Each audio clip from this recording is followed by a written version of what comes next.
Je pense que voilà, ces défis off, que ce soit les Aravis, que ce soit la Corse, enfin la Corse qu'on a vécu en Corse, je suis pas sûre que j'arriverai à le vivre des moments aussi forts en compète ou d'autres fois.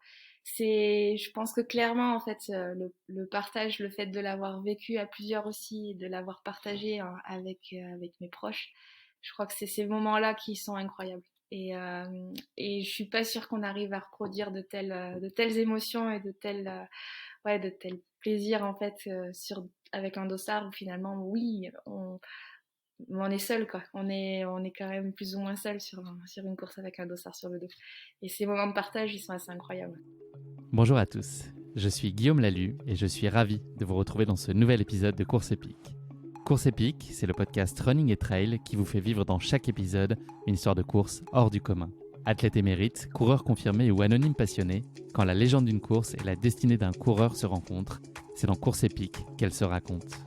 Course Épique, c'est un nouvel épisode chaque mercredi, mais c'est également chaque lundi matin un extrait de l'épisode à venir pour bien démarrer la semaine ensemble. Nous avons donc rendez-vous 2 fois par semaine. Et si vous souhaitez suivre notre actualité au jour le jour et découvrir les coulisses du podcast, je vous donne rendez-vous sur notre compte Instagram courseepique.podcast. J'ai le plaisir de recevoir dans cet épisode Anne-Lise Rousset. Coutumière des performances remarquables à haut niveau en trail running depuis près de 10 ans, Anne-Lise a signé un retentissant exploit le mardi 14 juin dernier. Elle a pris le départ du GR20, le mythique sentier corse, non pas pour aller déguster les spécialités locales au fil des refuges, mais plutôt pour se frotter au record féminin de vitesse sur la distance. Un record qui est alors la possession d'Émilie Lecomte en un peu plus de 41 heures. L'objectif pour Anne-Lise et son équipe est clairement affiché. Boucler ses 170 km et 13 000 mètres de dénivelé positif en moins de 36 heures. Ce projet, Anne-Lise l'a initié avec le soutien précieux d'Adrien Séguret, son compagnon et également entraîneur, moins de 1 an après la naissance de leur premier enfant. Cette traversée du GR est pour Anne-Lise un projet sportif individuel d'une ambition folle, mais surtout une aventure collective qui s'annonce forcément épique. Avec l'aide d'Adrien, ils ont tous deux pris le temps de s'imprégner du GR au fil de leurs différentes visites sur l'île de Beauté, de s'entourer de ceux qui connaissent le sentier mieux que personne, et de partir à la rencontre et de porter attention et respect à tous ceux qui en composent le chemin et en forgent eux aussi la légende. Mais je ne vous en dis pas plus. Anne-Lise va vous raconter tout ça bien mieux que moi. Bienvenue dans notre nouvel épisode de Course Épique, Corse et âme. Bonjour Anne-Lise et bienvenue dans ce nouvel épisode de Course Épique. Je suis vraiment ravi d'échanger avec toi. Bonjour, merci. Anne-Lise, on enregistre cet épisode le 12 juillet. C'est 4 semaines tout juste après que tu aies établi le nouveau record féminin sur le GR20. Tu avais annoncé à l'époque que tu ne toucherais pas à tes baskets pendant les 3 semaines qui suivraient ce record. Est-ce que tu as réussi à tenir parole ou est-ce que tu n'as pas pu résister à l'appel des sentiers ? Non, j'ai tenu 3 semaines Sans sans rien faire. difficulté, ouais. Au début, ça fait du bien. Donc, non, il y a vraiment besoin. Après, il me tardait de reprendre un peu. Mais malgré tout, il y avait quand même une grosse fatigue. Donc, ça fait du bien. J'étais contente de reprendre, mais ça a fait du bien de bien couper. Les petites balades en nature ont repris, elles aussi, j'ai vu. Tu avais fait aussi Ouais, de belles promenades ce week-end avec la famille. exactement. Annelise, traditionnelle question d'ouverture de ce podcast. Avant de rentrer vraiment plus en détail dans ton parcours sportif, est-ce que tu pourrais te présenter en quelques mots où est-ce que tu vis, ton âge, enfin, voilà, ce que tu veux bien nous dire de toi qui ne serait pas encore directement lié à la course à pied qu'on va développer un peu plus tard? Du coup, j'ai presque 34 ans. Je vis à Thoran, à côté d'Annecy, donc en Haute-Savoie. Du coup, j'ai un petit bébé qui a 1 an maintenant, et puis je suis Depuis pas très vétérinaire. longtemps, Non, depuis une il a semaine, si je dis pas de bêtises. exactement. Il est né le 4 juillet, donc c'est tout frais. Et voilà. Et puis professionnellement, à côté, je suis vétérinaire et je travaille du coup à côté d'Annecy. J'avais lu à l'époque que c'était un emploi qui t'occupait à 80%. C'est toujours le cas? Tu es au 4/5e sur ce job-là ou est-ce que ça a un peu évolué depuis l'arrivée de Faustin? Ouais, même je suis un poil plus qu'à 80 en fait. C'est un 80 en veto, ça correspond à un bon temps plein pour d'autres. Ouais, une cinquantaine d'heures, c'est ça? Oh oui, oui, bien, ouais. Donc ouais, non, Facile. on va dire que c'est un 3/4 temps, mais ça correspond bien à un temps plein dans les autres travails. Et puis en plus là, normalement, enfin, je vais m'associer fin d'année, donc voilà, ça changera pas beaucoup dans mon planning, mais pour compliquer. Histoire de s'en remettre un petit peu sur les épaules. Parce que là, on a plus de 5/5e. Là, si on met le veto, maman, la course à pied, la pratique assidue, ça fait des semaines bien remplies, C'est j'imagine. ça, on s'en dit pas. Donc, tu es aussi jongleuse avec ton agenda. Tu arrives à jongler Ouais, avec tout ça. Jongleuse élite. Annelise, est-ce que tu pourrais nous parler de ton rapport au sport dans tes plus jeunes années? Est-ce que tu as baigné dans un environnement qui a été sportif? Est-ce que tu as des souvenirs de sport très très jeune et d'avoir eu envie de pratiquer parce que tu baignais dans cet environnement-là? Alors, pas du tout. Non, mes parents sont pas très sportifs du tout. Après, voilà, j'ai toujours été à l'extérieur, à crapahuter. Mon père m'a toujours emmené avec lui en forêt, aller faire tout ce qui est cueillette. Ça, je le suivais partout. Donc, un environnement très nature, ça oui, mais sportif, non, et loin de là. Et c'est vrai que j'ai pas cette culture-là de toute petite. On pratiquait pas, mes parents regardent pas le sport à la télé, suivent pas. Donc, non, je suis assez enfin, initialement, je suis vraiment loin de tout ça. C'était pas Mais une trajectoire toute tracée en tout cas. C'était pas un héritage familial. T'es pas prédestiné. non, non, non, non, du tout. Et tu vivais dans quel coin? T'as grandi dans quelle région? J'ai grandi dans le Cantal, à côté de Saint-Flour. Donc le sport à l'époque pour toi, ça se cantonnait à la pratique scolaire, ça a été ça? Ouais, exactement. Alors après, ouais, j'aimais courir. Et je pense depuis toute petite, j'aimais courir. Même en primaire, voilà, quand ils nous faisaient courir, ben, j'aimais courir avec les garçons. Ça me plaisait de courir en soi. Après, au collège, au lycée, oui, je faisais un UNSS. Au lycée, j'ai poussé un tout petit peu plus parce qu'il y avait une option athlée, donc je faisais un athlé. Mais j'avais pas pris de licence FFA et j'avais pas envie. En fait, je voulais pas faire de compète quand j'étais gamine. Et je faisais aussi un peu, enfin, de l'équitation à ce moment-là.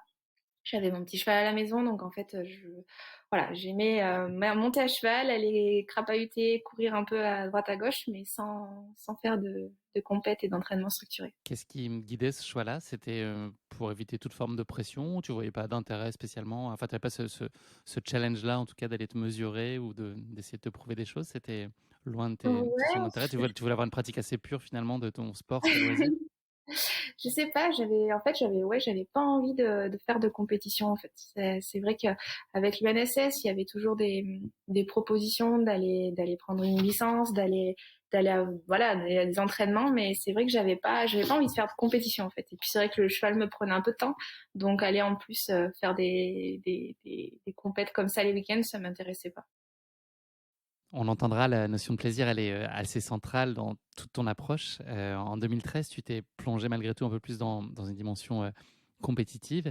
Est-ce que tu peux nous parler de l'accomplissement que tu y as trouvé et du plaisir que t'a apporté cette lecture un peu plus compétitive de ta pratique? Alors clairement, bah c'est en 2013 où vraiment ça a pris de l'ampleur. En fait, c'est en 2009 que j'ai commencé à faire les premiers petits trails en fait autour de Toulouse. J'étais à l'école Veto à ce moment-là à Toulouse et en fait c'est là que j'ai rencontré Adrien et qui m'a mis le pied à l'étrier. Clairement, c'est lui qui m'a fait découvrir ce milieu-là. Pour une Et cavalière, c'est bien, oui. c'est ça. Et du coup, c'est vrai que tout de suite, j'ai pris beaucoup de plaisir dans l'effort que ça procure. C'est sûr que l'effort me plaît, courir et puis aller au-delà voilà, de nos capacités, en tout cas d'essayer de donner le maximum de ce qu'on peut faire, c'est quelque chose qui me plaît. Courir en nature, essayer voilà de courir dans des endroits assez incroyables et puis de découvrir vraiment plein d'endroits différents. Donc ça m'a séduit. Et c'est vrai que c'est pour ces raisons-là que vraiment j'adore le trail et que voilà, que cette passion a vite pris naissance à ce moment-là, ouais. Et mes premiers trails, voilà, c'était en 2009-2010 et puis progressivement, c'est devenu un peu plus sérieux en 2013, ouais. Est-ce que tu as su très vite que ton cœur te porterait vers des efforts et des formats assez longs, ou est-ce que ça a été une lente évolution et une progression avec des distances qui sont allongées, pardon, par la force des choses? Alors ça s'est allongé, non au début et même assez longtemps en fait. Enfin bon, c'est assez longtemps non parce qu'en fait j'ai fait ma première CCC en 2014 donc ça a été relativement vite quand même mais je me suis plu assez rapidement sur du format 40-80 et c'est vrai que ça a été quand même assez vite sur ces distances-là, surtout le 40 km. C'est vrai que ça, voilà, en gros, j'ai découvert vraiment la pratique du trail lors d'une reco sur un trail qu'on organisait en fait sur Toulouse. Et c'était un format 90, on faisait une reco en deux fois, en 40, deux fois 40, 45. Et c'est vrai que voilà, je suis assez rapidement mis sur cette distance-là sans vraiment me rendre compte que ça commençait à être pas mal quand même 40 bornes. Et puis progressivement, c'est monté à 80 et puis j'ai fait ma première CCC en 2014. Et je pense que oui, le côté quand même de passer du temps, enfin ce format-là me commence à vraiment me plaire. Et maintenant, de plus en plus, je suis attirée par la plus longue distance. Alors j'aime courir, donc il faut quand même que ça reste de la course à pied et qu'il y ait des moments vraiment de course. Mais malgré tout, de pouvoir aller au-delà de ses limites et de ne pas être forcément L'avantage de l'ultra, c'est que déjà, c'est une course enfin, individuelle, c'est-à-dire que c'est déjà nous face à l'effort et après on se moque en fait du classement ou des autres. On doit déjà arriver à faire cette distance-là. Et ça me plaît en fait de déjà faire la course, arriver à faire la distance. Et c'est vrai que je suis attirée par l'ultra par rapport à ça, je pense. Donc c'est des choses que tu veux te prouver à toi, en fait, faut que tu veux peut-être pas prouver, mais réussir pour toi et t'accomplir dans cette réalisation-là pour toi.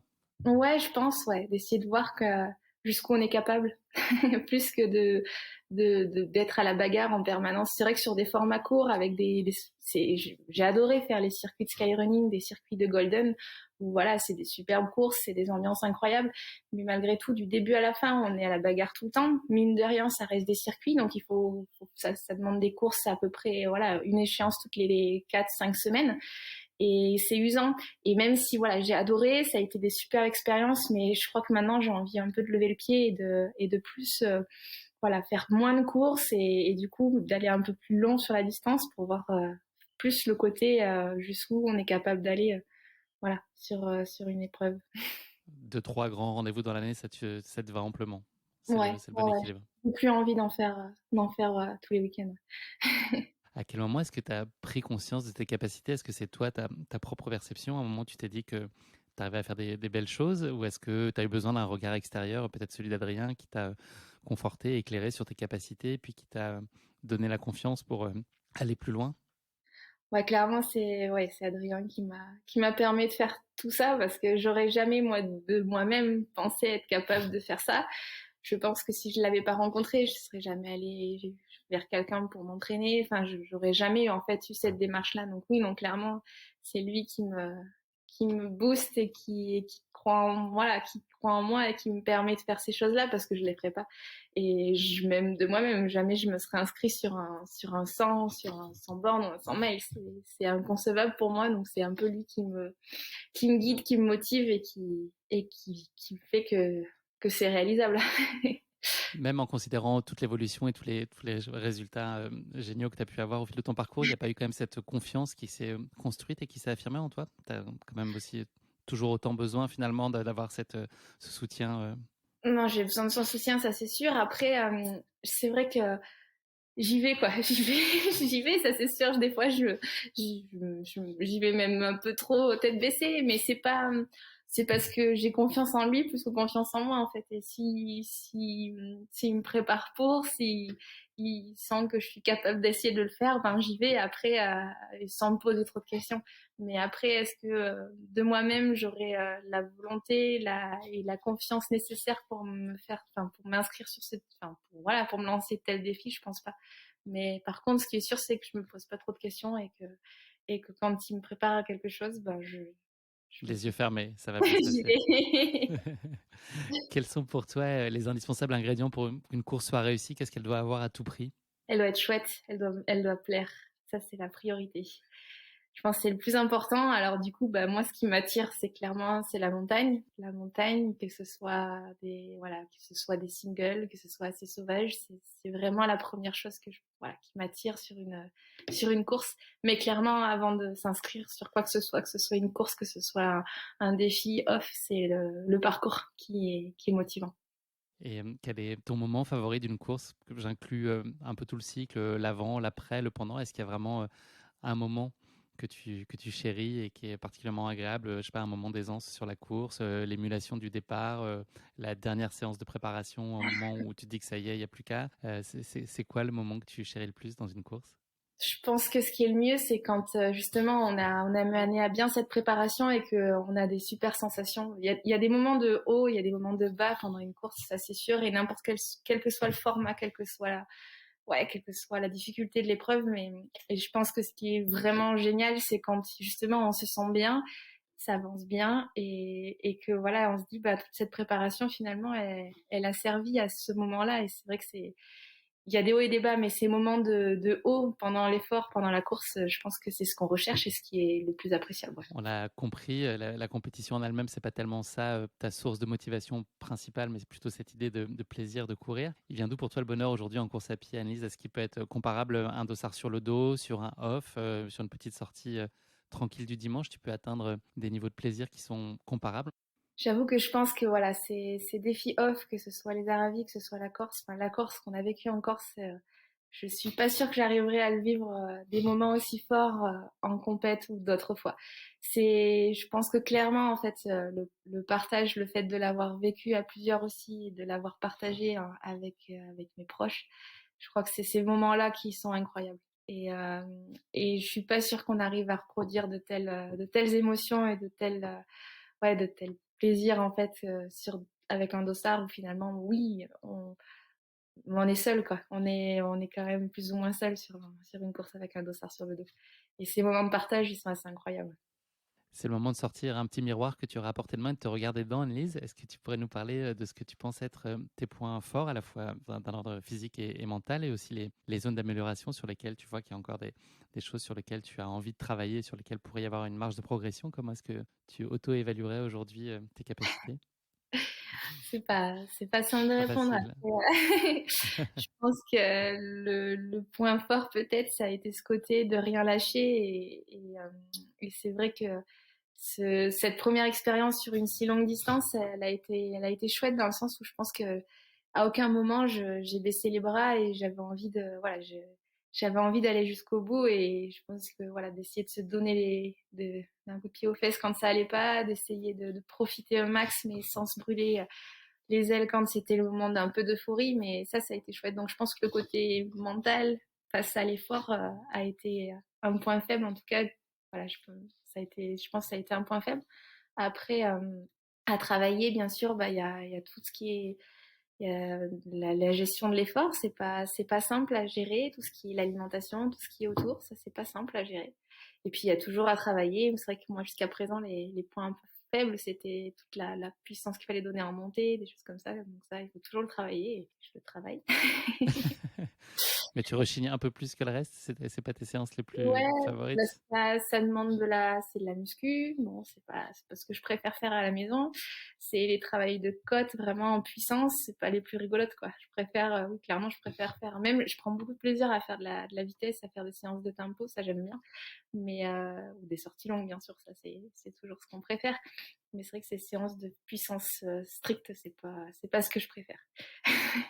Tu partages donc la vie d'Adrien Séguret, qui est notamment depuis septembre dernier sélectionneur de l'équipe de France de trail. Il a un CV bien plus long que ça. Vous avez eu ensemble un petit garçon, Faustin, donc qui vient juste de fêter ses 1 an, on l'a dit. J'imagine qu'il a fallu prendre des décisions assez tranchées en termes d'organisation, en tout cas les premiers temps, pour arriver à concilier au mieux la vie familiale, sportive, pro, perso. Comment est-ce que vous avez mis tout ça en musique? Est-ce que vous avez aujourd'hui réussi à trouver le juste équilibre, ou c'est encore en construction et puis un équilibre instable par nature? Non, je pense que bon, ça se passe bien. Après, c'est vrai que la naissance de Faustin, ça n'a pas forcément. Enfin, je trouve pas que ça a été vraiment un obstacle à tout ça, parce que bon, bah, Adri m'aide beaucoup aussi. On arrive à s'organiser. Alors, c'est toute une organisation, ça c'est clair que on s'ennuie pas, tout est la moindre heure est optimisée. Concrètement, c'est vrai que quand je travaille, ben pour essayer de profiter au max de Faustin et d'Adrien le soir, ben je m'entraîne entre midi et deux, je rentre pas à la maison et j'essaye d'optimiser entre midi et deux, comme ça. Oui, les journées sont longues, mais au moins bah voilà, je grignote pas sur le temps où je suis avec eux. Après, ben bien sûr, c'est le petit fait encore pas mal de siestes, donc c'est pendant les siestes, on se relaie à tour de rôle. Adri prend un petit moment pour lui quand c'est voilà le matin ou l'après-midi pendant la sieste du petit. Et puis bon après voilà, on a la chance aussi d'avoir une nounou qui est cool et qui nous aide pas mal. Et puis c'est vrai que c'est essayer de jongler comme ça. Je préfère, enfin, il y en a qui essayent de plutôt s'entraîner avec le petit, à faire de la poussette, tout ça. Je suis pas forcément dans cette optique-là, parce que je pense que c'est pas forcément lui, c'est pas génial pour lui, et de notre côté, l'entraînement n'est pas optimisé non plus pour nous. Donc voilà, on se relaie, on Tu essaye cloisonnes de... bien. Ouais, je pense que c'est bien. Voilà, quand je suis avec lui, on est à fond, on profite à fond, et puis à l'entraînement, ben voilà, c'est un moment pour soi, c'est vrai que ça a été plus compliqué à gérer dans le sens où enfin, en tout cas, je m'avais pas trop envisagé comme ça, mais tout ce qui a été longue prépa sur la longue distance où il a fallu faire des heures malgré tout. C'est vrai qu'à vivre, c'est compliqué de se dire bon bah là, je vais m'entraîner au détriment d'être avec le petit. Et c'est vrai que psychologiquement, c'est un peu le frein à cette préparation sur la longue distance parce que voilà, on culpabilise un peu de laisser le petit longtemps, voilà, un petit peu égoïstement à se dire là, je dois m'entraîner. Donc ça a été un petit peu dur à gérer, c'est ce qui est peut-être le plus compliqué. Mais Mais il t'a bon, rien dit quand tu rentrais? Il te disait rien? Bon, ok, non, il parle pas encore, mais c'est ça. Ah, j'espère qu'il n'en tiendra pas trop rigueur. Mais c'est vrai qu'après, voilà, nous, on arrive à s'organiser. C'est toute une organisation, mais le petit n'a pas été une charge. En tout cas, je trouve pas que ça a été une charge plus lourde dans notre pratique parce qu'on a déjà, voilà, on est déjà, je pense bien, tout est planifié. il y a cette idée d'agenda qui est, de ce que tu nous dis, un non-sujet pour vous. C'est au-delà de ça, quel impact ça a eu l'arrivée de Faustin dans votre vie par rapport à toi, ta pratique du trail? Est-ce que ça t'a apporté beaucoup de sérénité, de recul, une autre forme de responsabilité? Qu'est-ce que ça a changé aussi dans ton approche finalement de ta pratique? J'imagine que ça a été aussi un changement en profondeur forcément quand la famille s'agrandit et qu'on a un petit garçon qui rejoint le foyer, ça a des impacts qui vont bien au-delà de juste la gestion du temps. Comment est-ce que ça bénéficie finalement à toi, la façon dont tu vis aujourd'hui la course à pied? Ben, ouais, il y a quand même une petite remise en question. Alors, on en a besoin des moments parce que je n'aime ça et clairement, tout arrêter pour le petit, c'était pas concevable. Et c'est vrai que, voilà, j'espère en profiter encore de quelques années pour essayer de vraiment voilà, de profiter encore de quelques belles échéances qui restent à faire. Mais malgré tout, ouais, l'arrivée du petit, en fait, c'est surtout ça, c'est ce côté, est-ce que j'ai pas une pratique un peu égoïste et que du coup, forcément, ces moments qui sont pour moi, pour l'entraînement, est-ce qu'ils se font pas un peu au détriment du petit? C'est ça qui nous, voilà, que certaines petites remises en question où on se dit, bon, là, c'est un peu dur, je vais m'entraîner longtemps, je laisse le petit. Et d'un autre côté, j'en ai besoin aussi et ça fait partie de notre équilibre. On a besoin de ça et j'aime ça. Et c'est sûr que tout sacrifier non plus, je pense que ça fait partie de notre vie et je le vivrais pas très bien non plus si vraiment j'avais tout arrêté avec l'arrivée du petit. Donc après, voilà, ça donne des ailes dans le sens où on pense beaucoup à lui, on se donne beaucoup et puis justement de se dire, ben, ce moment-là que j'ai à l'entraînement, au détriment d'être avec lui, il faut qu'il soit profitable. Et peut-être que ça, finalement, je m'entraîne peut-être mieux maintenant. En tout cas, plus, voilà, je me dis là, je m'entraîne, j'ai pas le droit de traîner le pied, quoi. Il faut y aller. Et du coup, c'est à la fois une source de motivation, ça c'est sûr, et à la fois ce côté un peu des fois, ouais, culpabilisant. Mais bon, ça, je pense que ça va passer, il va grandir un peu. Mais c'est vrai que ça, des fois, c'est un peu dur de s'entraîner au détriment de lui. Est-ce que tu pourrais nous en dire un peu plus sur les multiples casquettes d'Adrien qui t'entourent sur plein de domaines et notamment dans ta pratique de haut niveau? Quelle est sa contribution? Quel est son rôle pour toi? Alors, bah, dans la pratique du sport, je lui dois tout. Bon, clairement, c'est lui qui m'entraîne depuis toujours. Ça a toujours été mon entraîneur. Ça s'est toujours très très bien passé. Enfin voilà, je pense que mine de rien, il y a aussi que lui qui peut m'entraîner parce que bon, il me connaît par cœur. De deux, c'est vrai qu'avec avec le boulot que je fais, ben c'est pas simple et de comprendre les contraintes du métier, de comprendre l'état dans lequel je suis la veille pour le lendemain et le pauvre de se réajuster en permanence l'entraînement, ben c'est hyper important par rapport à ça. Donc clairement oui, c'est lui qui m'entraîne et qui est responsable de tout ce qui est prépa physique de tout ça.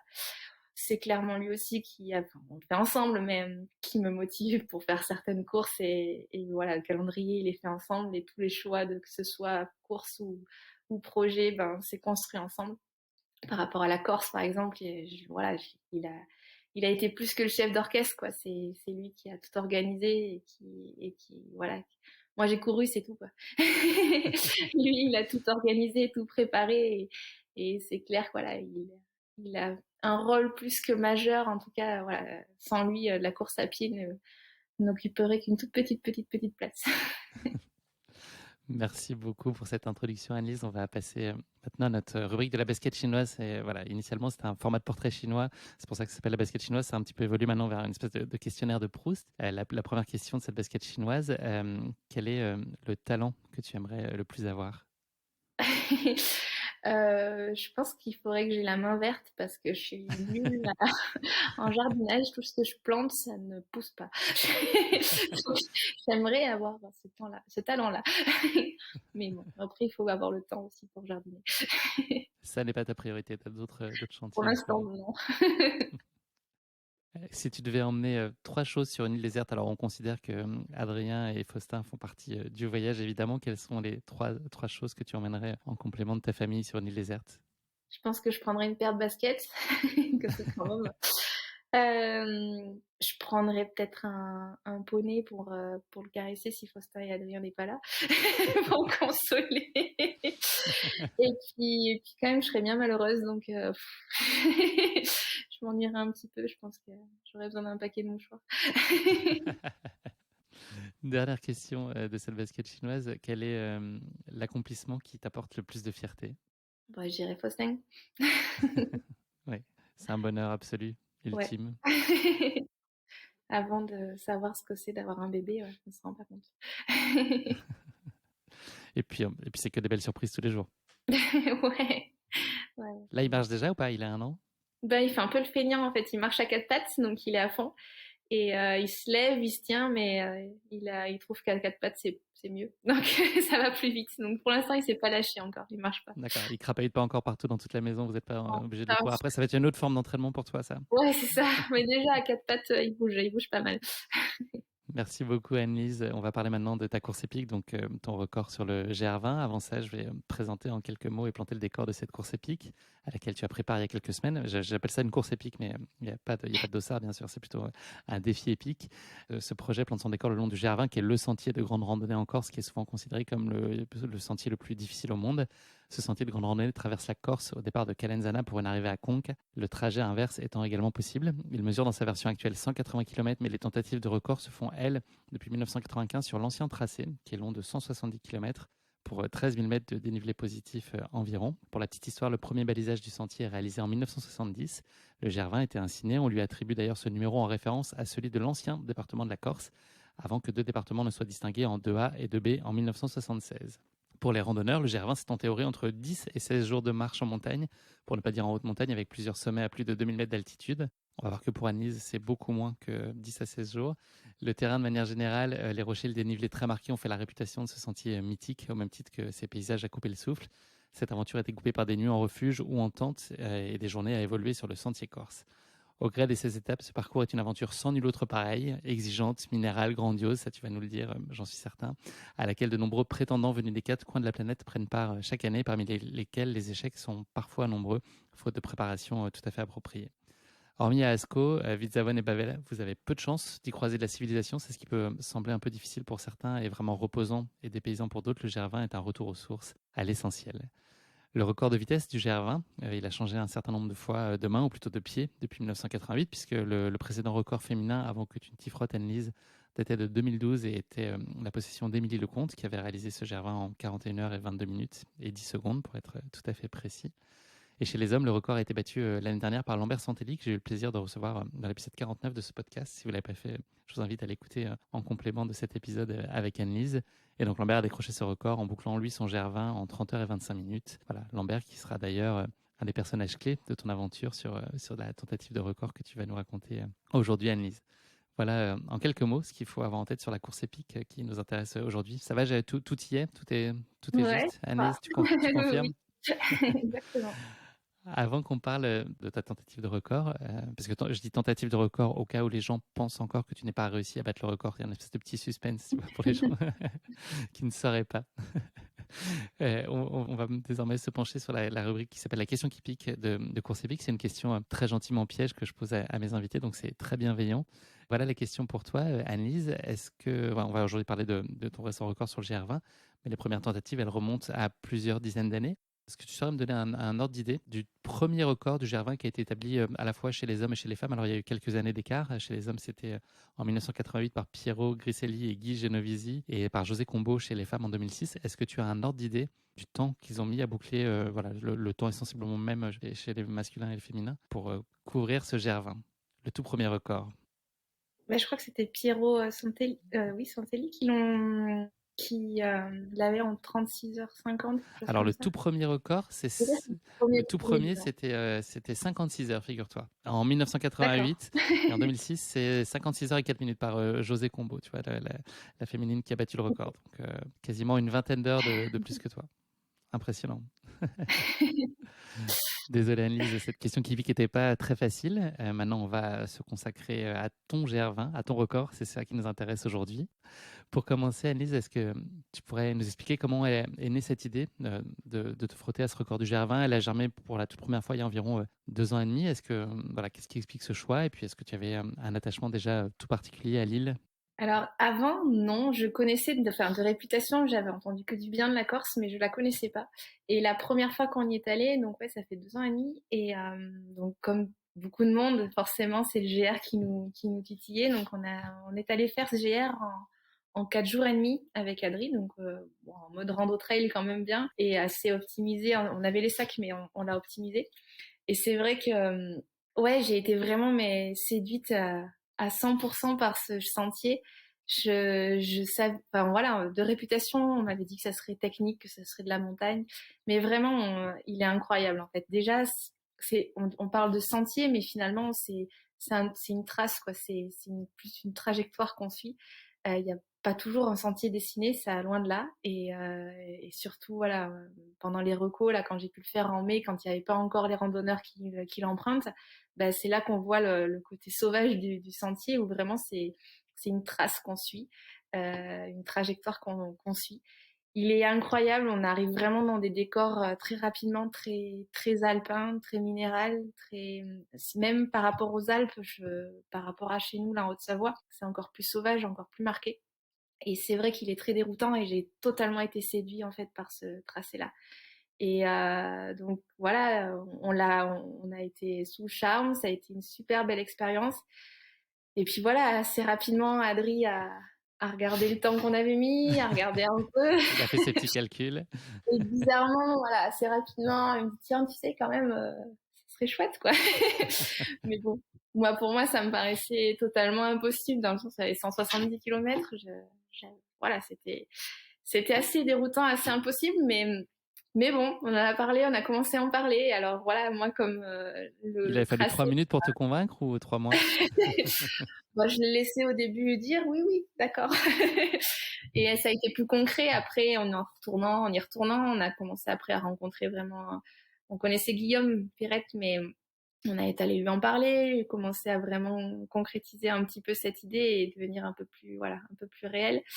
Et Guillaume, qui est lui-même détenteur, enfin qui a été détenteur du record, qui est un local, qui est corse, et oui, qui a été oui, lui-même détenteur du record, donc il connaît le GR20 comme sa poche. exactement. Et puis c'est vraiment un des acteurs. Il a accompagné, je pense, toutes les tentatives du record et il est plus qu'acteur dans ce GR.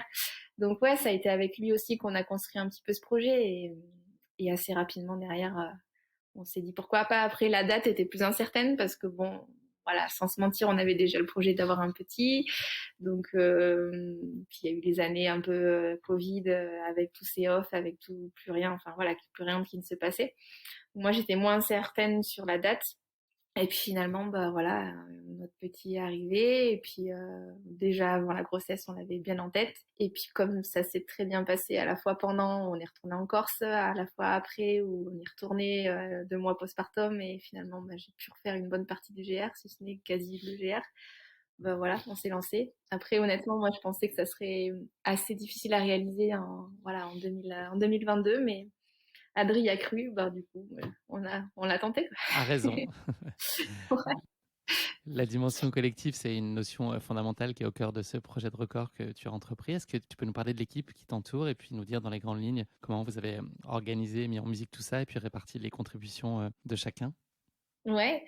Alors dans l'équipe, bon déjà il y a les copains corses. Donc là clairement ils ont été plus qu'acteurs. Alors voilà, Guillaume nous a énormément aidé.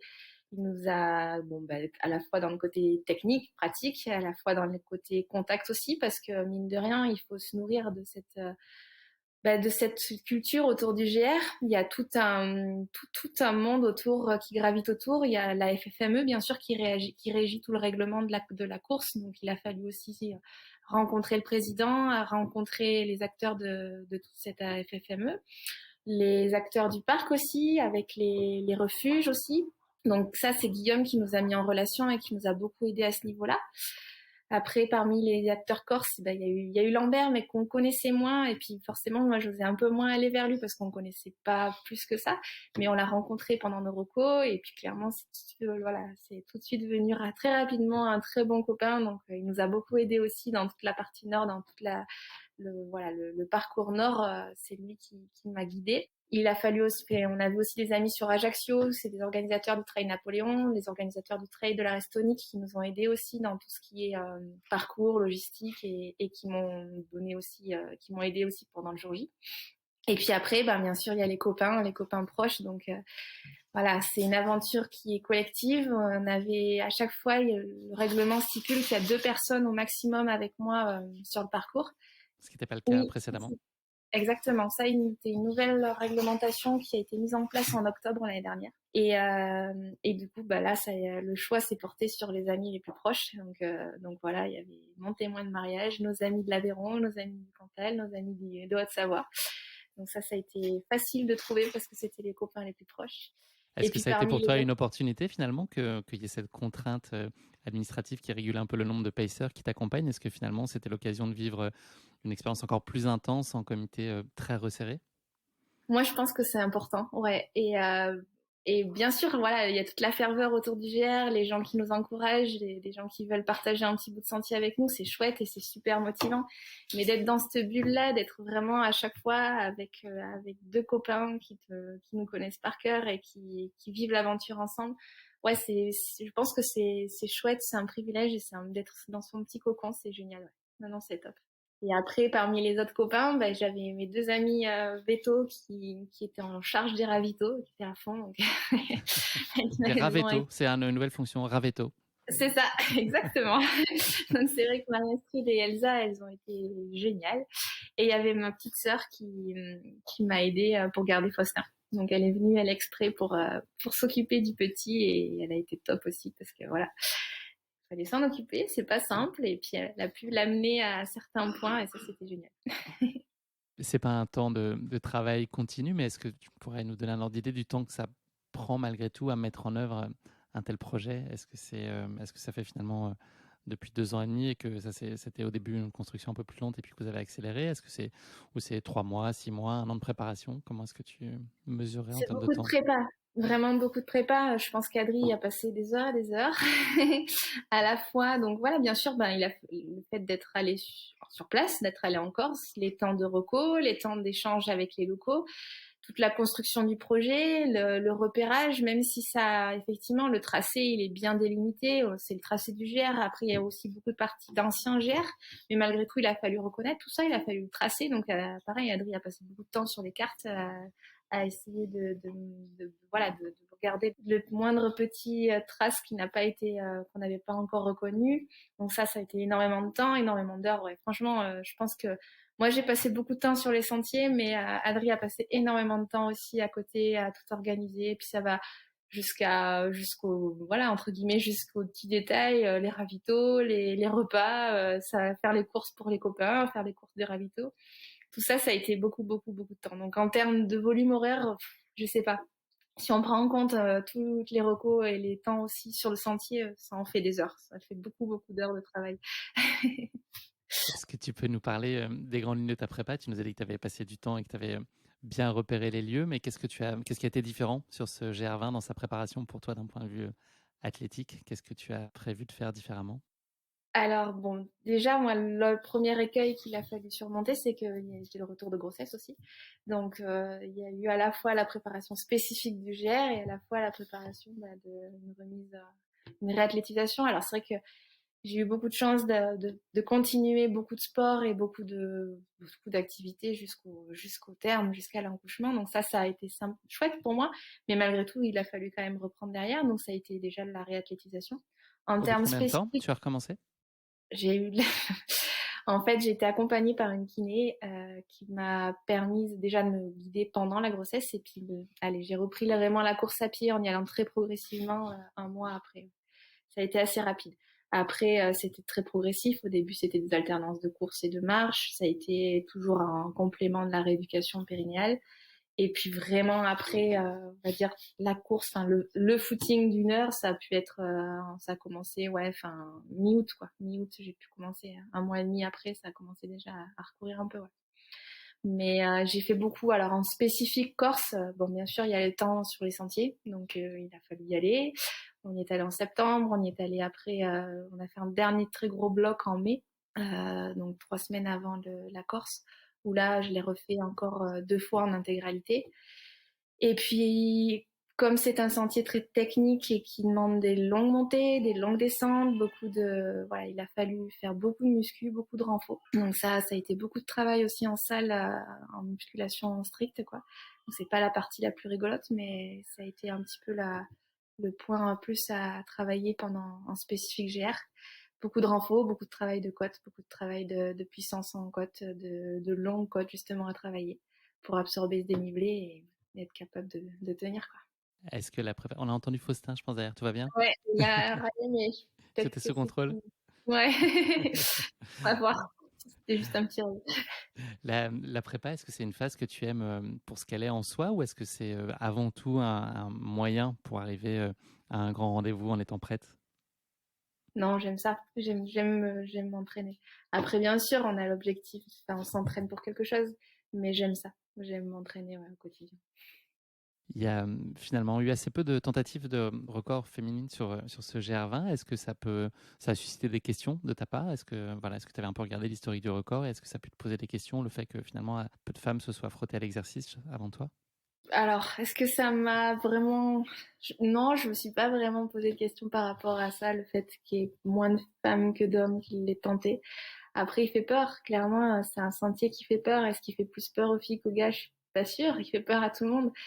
Mais je me posais pas trop de questions. Voilà, je me suis dit que on le tentait, on le préparait, et puis. Mais c'était pas un frein, en tout cas psycho, par rapport à ma préparation. Dans ces cas-là, quand tu as un objectif aussi fort et important dans ton calendrier, est-ce que il y a une dimension très obsessionnelle? Est-ce que ça hante tes nuits? Enfin, est-ce que tu manges GR, tu vis GR? Ça occupe vraiment ton quotidien ou tu arrives à le tenir à distance raisonnable? Non, je pense j'arrive à le tenir à distance raisonnable. Après, forcément, plus on se rapproche de l'objectif et plus on y pense.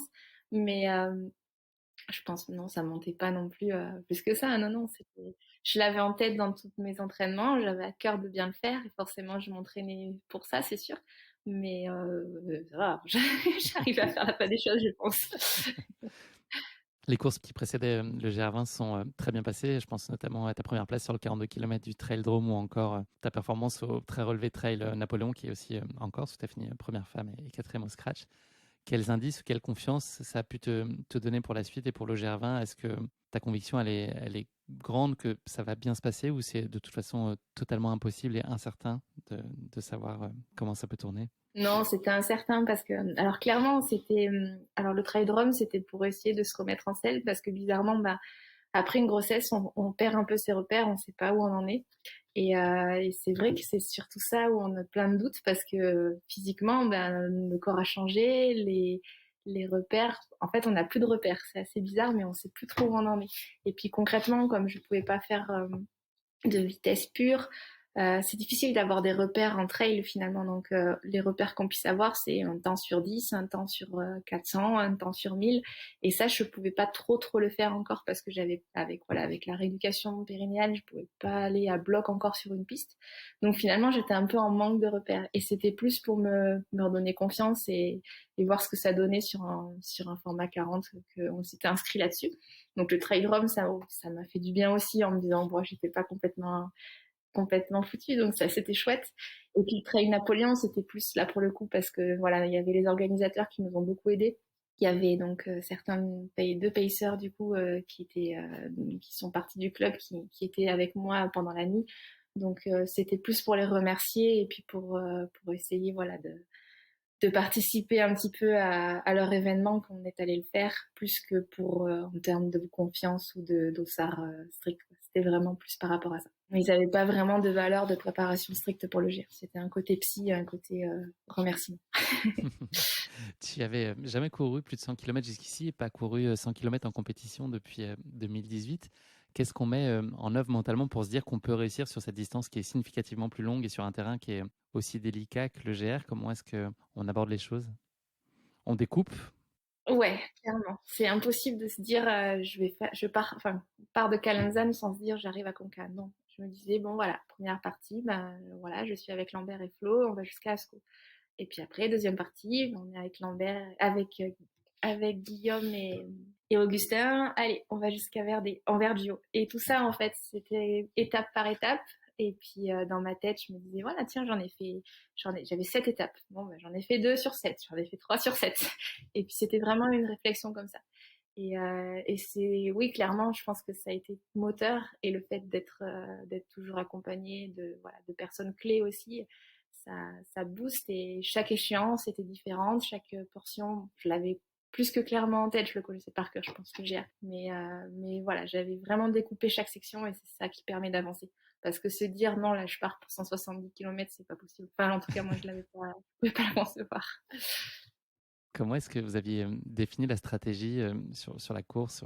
Vous aviez là aussi considéré la partie nord, la partie sud, la gestion de la nuit. Qu'est-ce que vous aviez échafaudé comme stratégie? C'était quoi l'idée en termes de rythme et d'approche? Alors, bon, après, il y a la théorie, il y a la pratique. Bon, clairement, ouais, ce GR, il se découpe quand même assez nettement en partie nord et en partie sud, avec une partie nord très, très technique, bien que la partie sud ne soit pas hyper roulante non plus, mais c'est vraiment la partie nord qui est clé. Donc après, l'idée, c'était vraiment d'aller au bout et de rester lucide et le mieux possible sur la partie nord. Voilà, Guillaume m'a accompagné, m'a fait les 3 quarts en fait de la partie nord avec moi et il a été clé aussi dans cette gestion-là parce que voilà, il m'a permis à la fois, il a donné le rythme quand même Lambert par exemple, Lambert voilà, Adri lui avait dit on le fait en 5-20, on l'a fait en 5-10 mais mais il a donné un rythme, il a été un pacer incroyable. Donc l'idée, c'était bien sûr d'avancer parce que je pense qu'il fallait avancer et tout ce qui est pris est pris et ben il fallait y aller et à la fois la gérer aussi cette partie nord. Mais je pense que globalement ça s'est vraiment bien placé et moi en tout cas ça a été un régal du début jusqu'à Vidzavon, ça a été du pur plaisir. Après on a peut-être un peu négligé la nuit. J'avoue que même Adrien, on se disait bon il y a qu'une nuit, une nuit dehors, ça doit passer, ça va aller. Et en fait, c'est vrai que la sensation de sommeil psy et physiologique, on va dire, et forcément avec l'effort de la partie nord, elle a été un peu dure à gérer. Alors, est-ce qu'on aurait dû justement, voilà, peut-être se préparer un peu mieux à cette fatigue? Est-ce qu'il aurait fallu faire cette micro-sieste un peu plus tôt? Ça, c'est des choses peut-être qu'on avait envisagé moins rudes et qui étaient plus compliquées. Et après, forcément, la partie sud, c'est moins le physique. On a beau avoir établi tous les plans de la Terre, c'est clair que c'est plus le mental qui fait tenir. Mais voilà, globalement, on craignait la partie lever de soleil, petit matin, et finalement, elle s'est très bien passée. Donc après, voilà, il y a l'appréhension, il y a la théorie, et il y a la pratique derrière. Ça n'a pas Et toujours bizarrement, été. c'est jamais pareil. Non, exactement, exactement. Est-ce que ce record, c'est l'objectif absolu ou finalement le simple fait de donner corps à ce projet collectif, à cette aventure de copains, c'était pour toi déjà en soi une forme d'aboutissement? L'idée, c'est évidemment de bien y faire, mais finalement d'avoir fait naître ce projet-là, est-ce que déjà en soi, c'était pas un super accomplissement? Ouais, si, clairement. Clairement, d'arriver à le faire ensemble, d'arriver à Conca, voilà, c'était clairement l'objectif, le premier objectif. Et la cerise, ça a été bien sûr de le faire de la belle manière, la plus belle des manières, mais c'était déjà d'y arriver, ouais. Et clairement, par exemple, j'ai commencé à regarder la montre, franchement, qu'à Babel. Avant, je la regardais pas, je savais pas où on en était. Mes copains savaient, voilà, par rapport au temps qu'on avait estimé où on en était. Mais je regardais pas. Qu'est-ce que tu t'attends à vivre avec ce GR20, ce record? Qu'est-ce que tu viens y chercher? Ouais, on est allé y chercher une aventure incroyable. Franchement, ce qu'on a vécu, c'est plus que fort en fait. C'est ça, c'est pour ça en fait que qu'on l'a fait.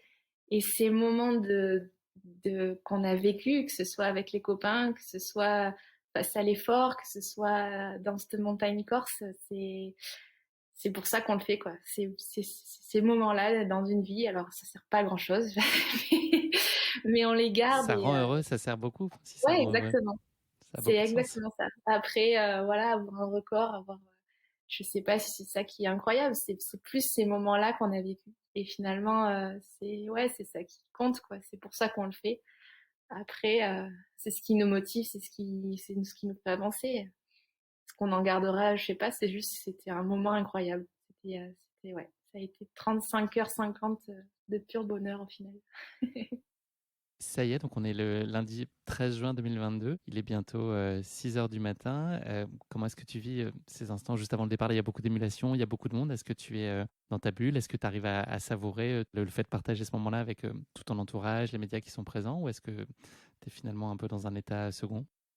Il y a les deux. En fait, voilà, clairement, il y a du stress. Il y a vraiment du stress. C'est vrai que je m'attendais pas à voir. Bon, voilà, on part avec les copains, on est tous ensemble, donc ça c'est top.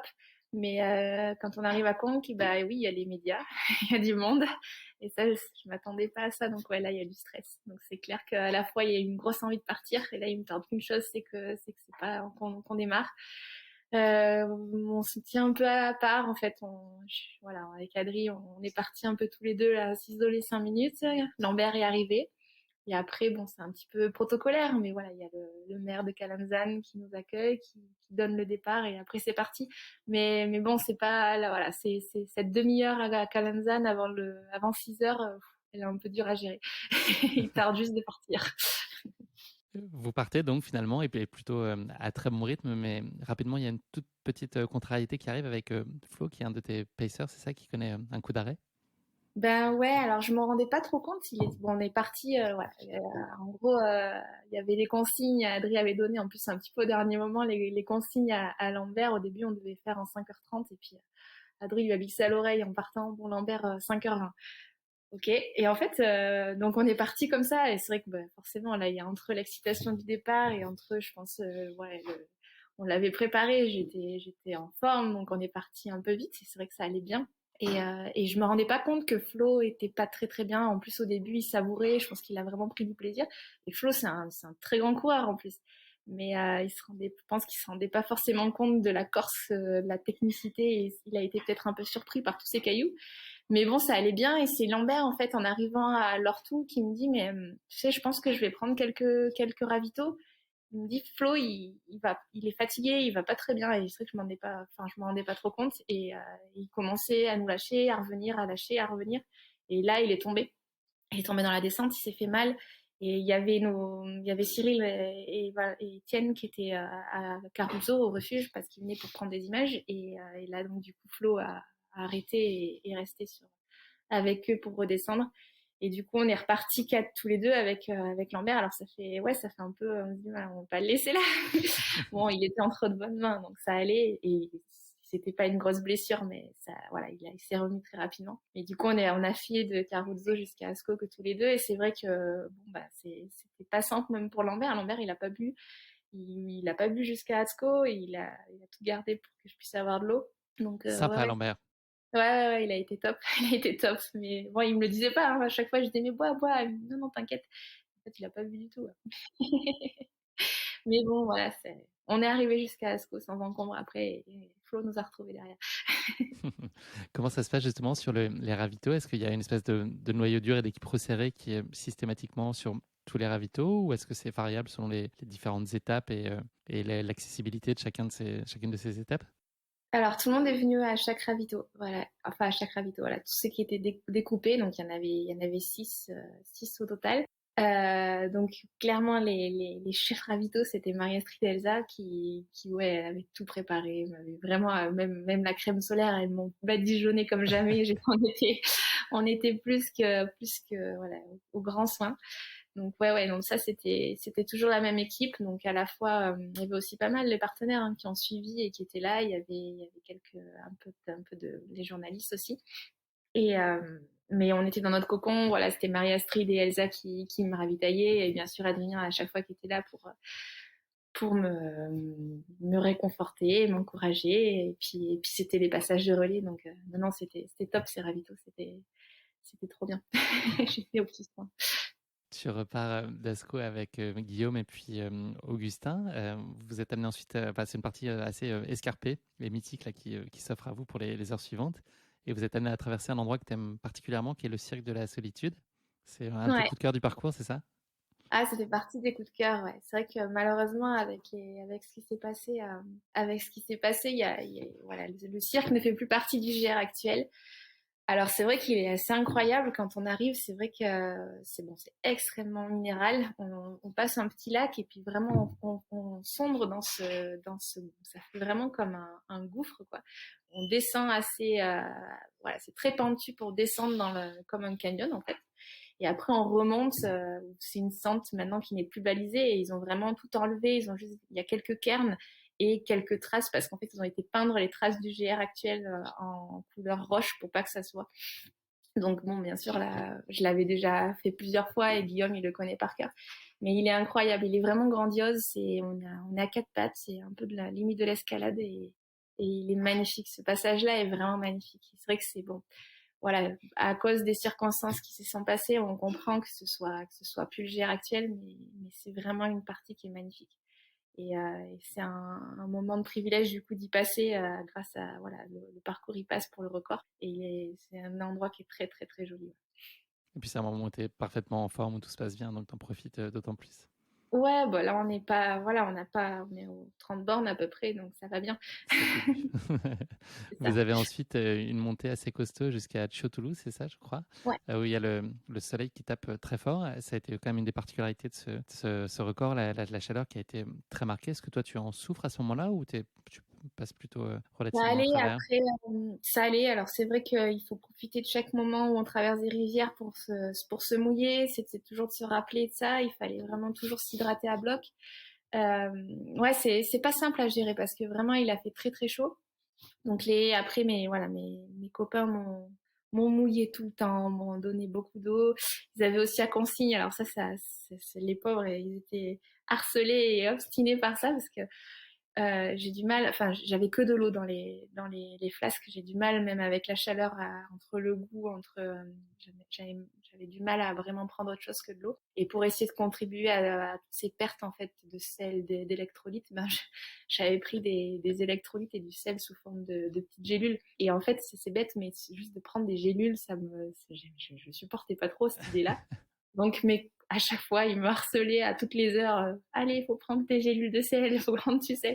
Donc tout ça, ça a été, bon, bien sûr, très important parce que c'est vrai que la perte, elle est tellement conséquente avec cette chaleur que du coup, bah voilà, pour combler les pertes d'électrolytes et de sel, ben je prenais ces petites gélules et puis c'était vraiment la consigne de s'hydrater en permanence, de garder la casquette sur la tête et d'essayer de s'hydrater.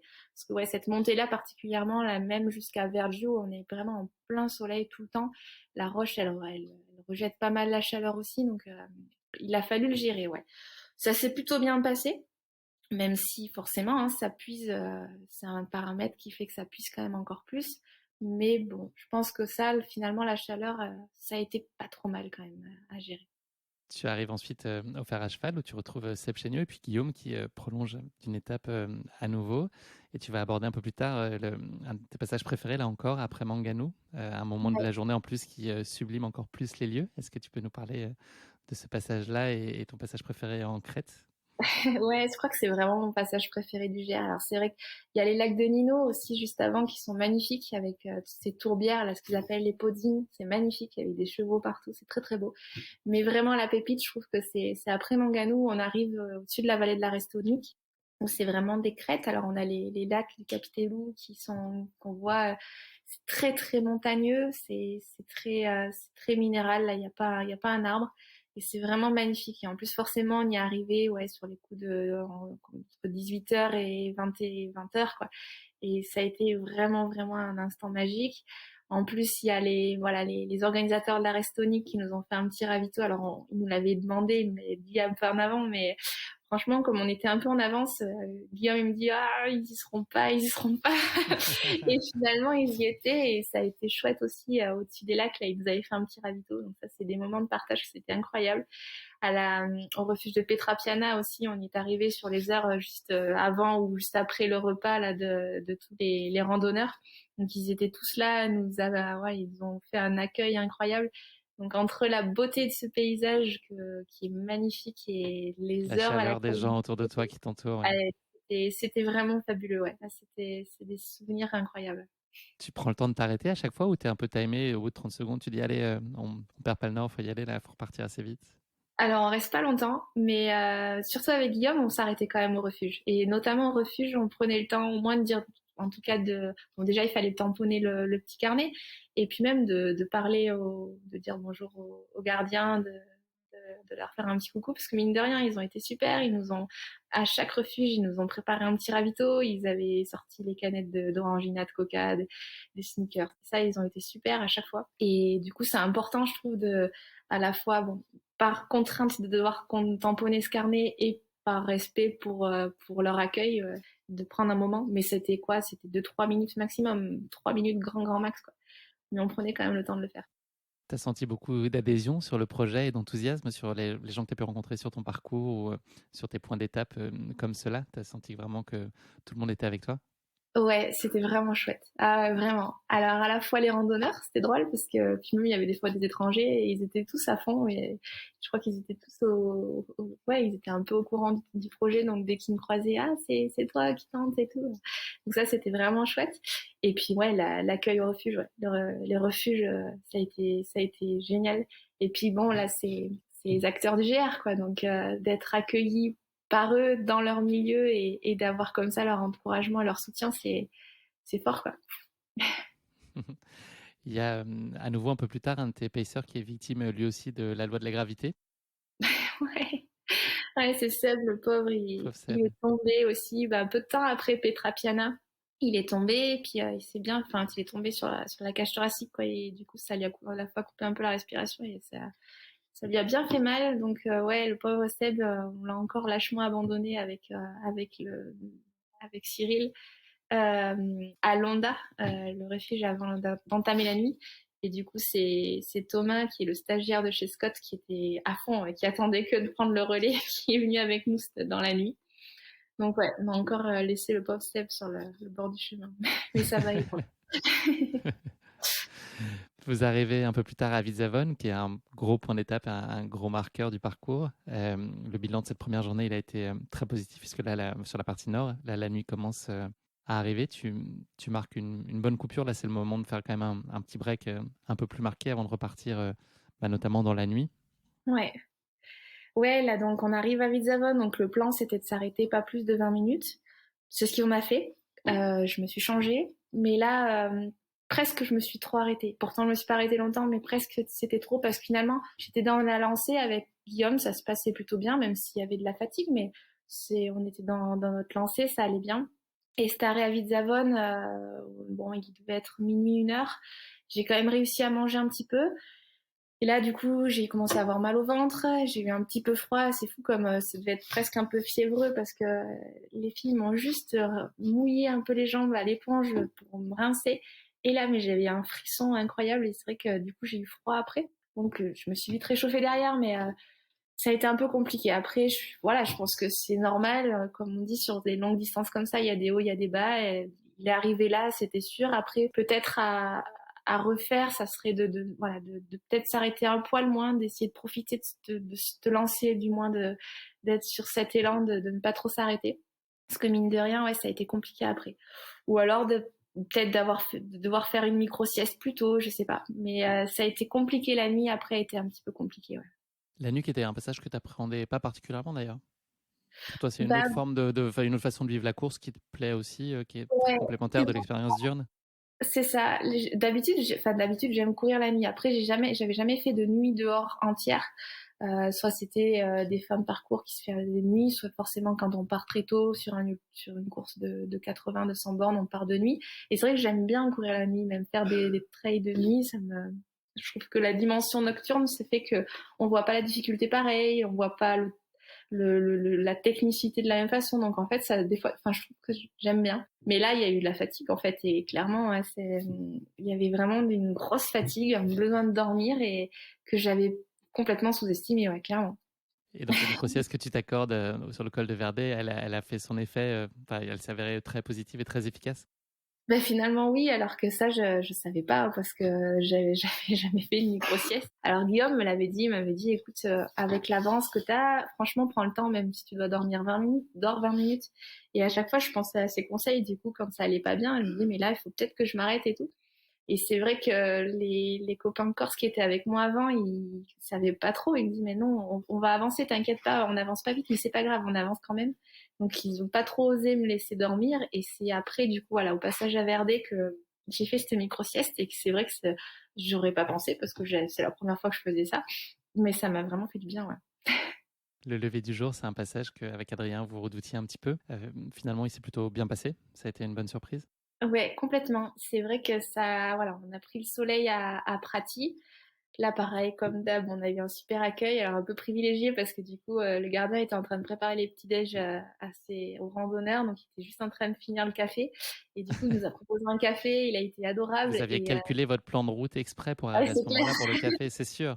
Mais du coup, Tout ça a était fait trop calculé. du bien. Ah ouais, ouais, ça a fait trop du bien, là, ce café à Prati. Et c'est vrai qu'après, bah, on a tout un passage de crête, c'est magnifique, là, de Prati à Haute-Choule, où on enchaîne plein de petits... On est toujours en crête et on enchaîne les montées, les montées, les descentes, assez technique.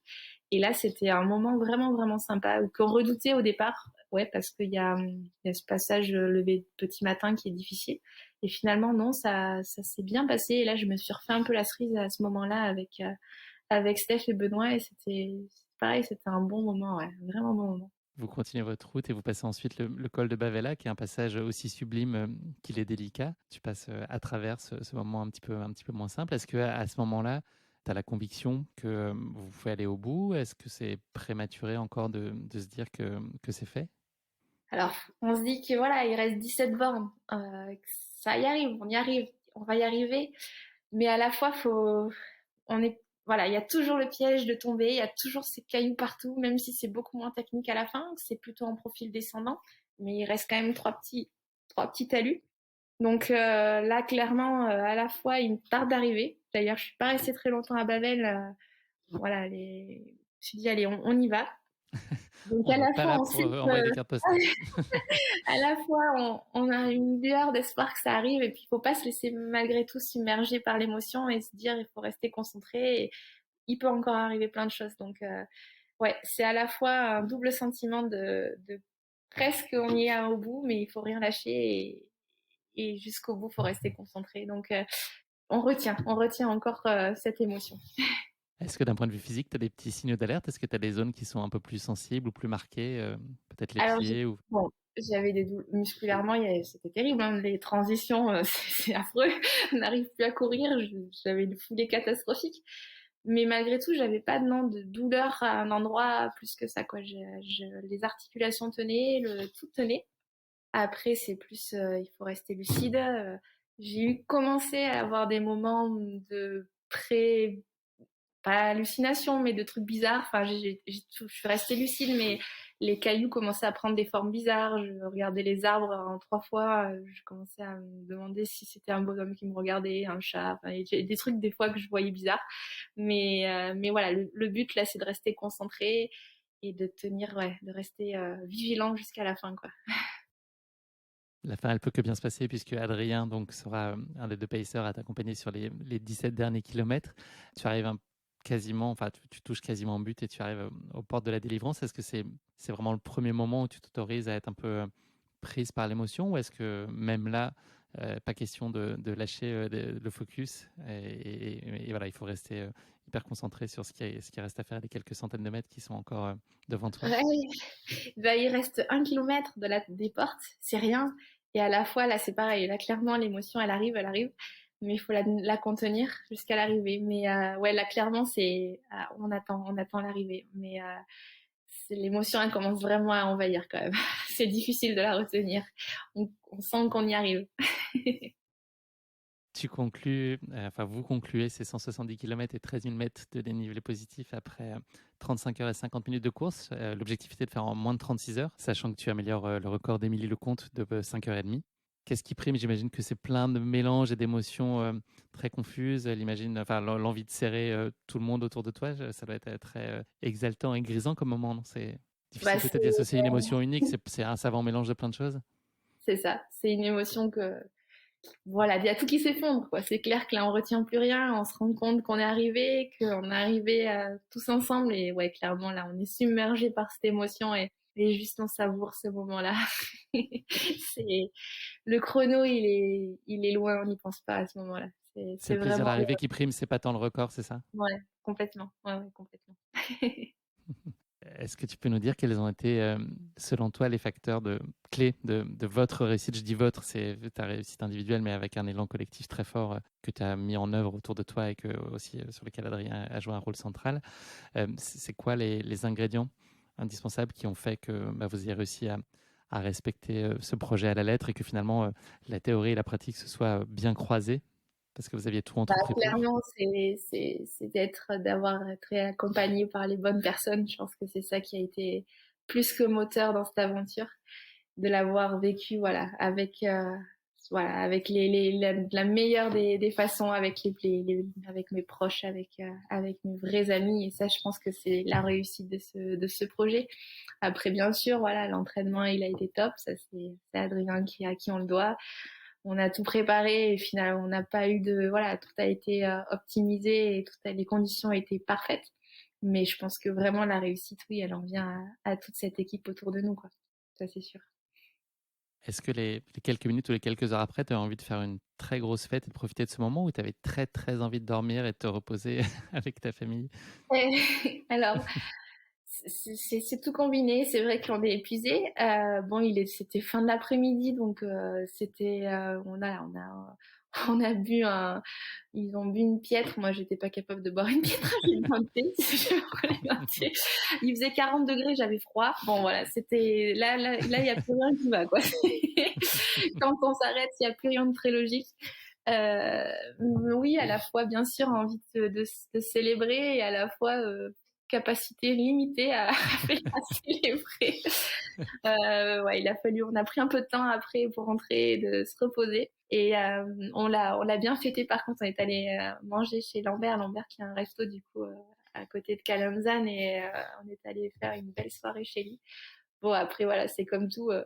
On a envie de faire plein de choses, mais les capacités physiques sont modérées. Donc, la moindre goutte d'alcool, c'est la cata. Et puis, on a faim, mais pas faim, mais un petit peu faim, mais envie de manger ça. Et puis, finalement, non. Donc, c'est un peu, tout est très contradictoire. Mais bon, on a quand même bien fêté à ce moment-là, quand Bien profiter. même. A posteriori, qu'est-ce qui t'a paru le plus difficile sur ce record? C'était quoi la chose la plus délicate à gérer? Ouais.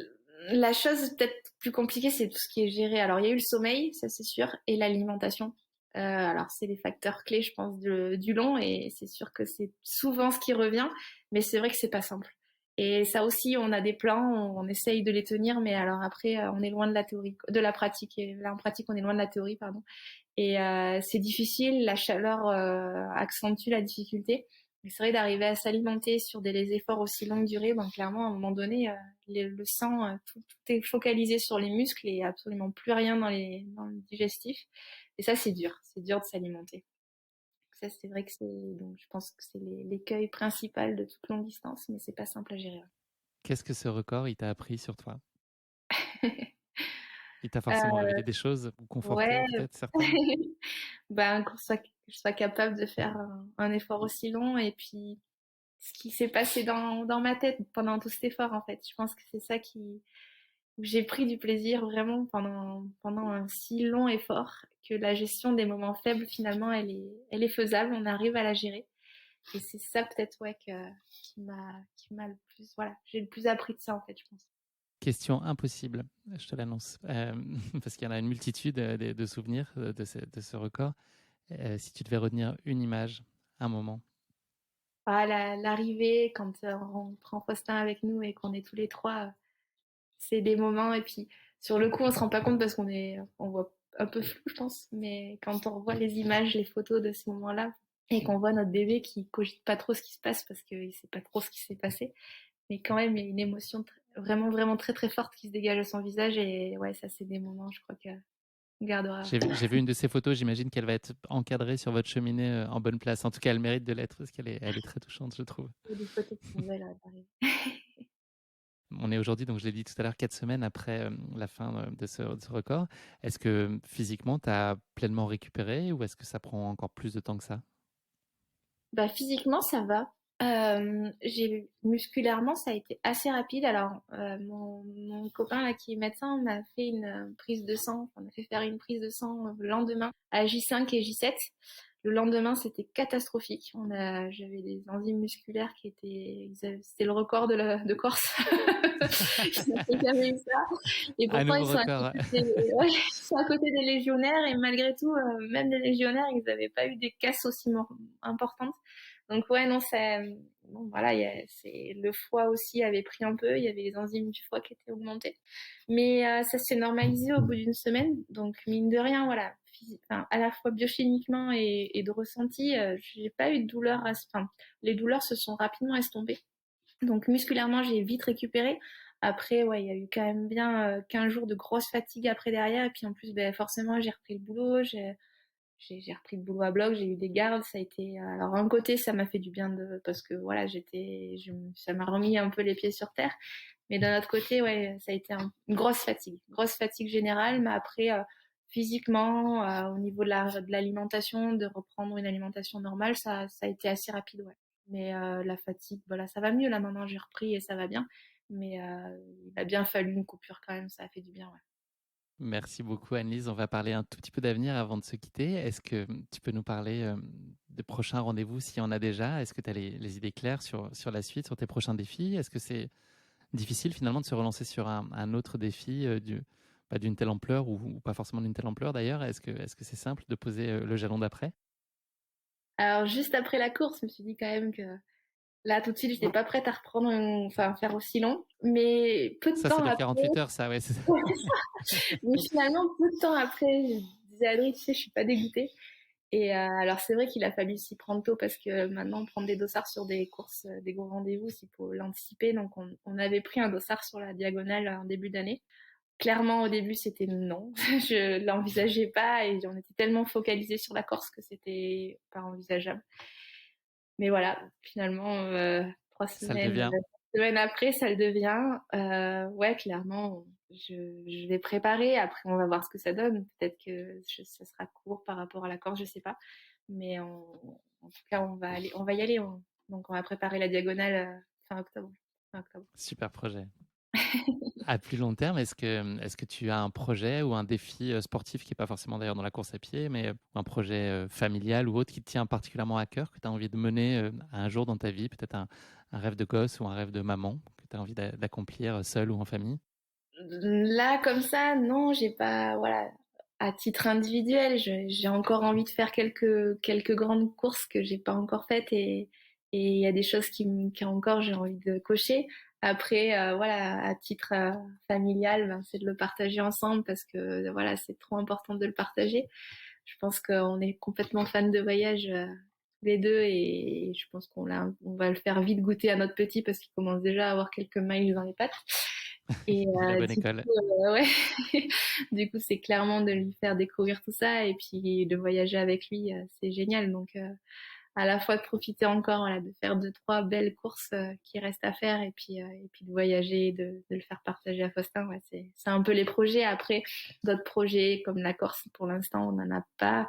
Après, voilà, on évite des défis qui se mettent en place. Donc, pour l'instant, non, il n'y a pas autre Les chose. opportunités arrivent elles-mêmes. C'est ça. Annelise te propose de conclure cet épisode non pas avec le mot de la fin, mais avec le motto de la fin, une devise qui serait particulièrement chère et qui illustrerait ta philosophie de vie. Est-ce que tu aurais un motto à partager avec nous? Ouais, c'est un peu bateau, mais je pense que c'est quand même tellement vrai. C'est carpe diem, quoi. Il faut profiter et je pense que c'est vraiment vraiment important. Après, voilà, c'est bizarre, je l'ai eu à l'oral du bac. On tombé sur ça et finalement c'est rigolo. En fait, c'est rigolo parce que j'avais pas le même sujet et quand elle m'a vu, elle m'a changé de sujet, elle m'en a donné un autre et ça portait sur cette devise-là. Je sais pas si c'est un signe, mais je Ouais, pense que sûrement. c'est Mais surtout, on important. veut savoir quelle note tu as eu, tu te souviens? À l'oral, j'avais une Est-ce bonne note. est-ce que tu as été forte en carpe diem? Ouais. Je crois que j'avais une bonne note. Je sais plus si j'avais une bonne note. Merci beaucoup Annelise, c'est malheureusement déjà la fin de cet épisode. Merci de nous avoir fait vivre dans tes pas cet incroyable record sur le GR20, un sentier qui suscite à juste titre une incontestable fascination et puis dont on mesure pleinement à t'entendre la difficulté. Bravo encore à toi pour Merci. cette remarquable performance que tu considères aussi comme une réussite collective et quand bien même on peut affirmer que tu as signé une performance individuelle qui est incontestablement remarquable. Merci beaucoup pour nos échanges, j'ai passé un moment super agréable et vraiment passionnant à t'accompagner, ça a été un très grand plaisir. Je te souhaite de t'accomplir pleinement à l'avenir, tant d'un point de vue sportif, professionnel, mais aussi auprès de ta famille qui t'est si chère. Voilà, je vous souhaite énormément de bonheur et beaucoup de succès. Merci beaucoup Guillaume. À bientôt Annelise, À merci pour tout. bientôt, au plaisir, merci. Salut. Merci à tous d'avoir écouté cet épisode. Si vous l'avez écouté jusqu'ici, c'est qu'il vous a probablement plu, alors n'hésitez pas à le partager autour de vous et également à vous abonner, à noter et à rédiger un avis sur votre plateforme d'écoute favorite. C'est essentiel pour que Course Épique soit mise en avant et puisse ainsi continuer à se développer. Cela ne vous prendra que quelques secondes et ça change beaucoup de choses pour le podcast. Merci encore infiniment pour votre soutien et pour votre fidélité et je vous dis à très bientôt pour une nouvelle Course Épique. Évidemment.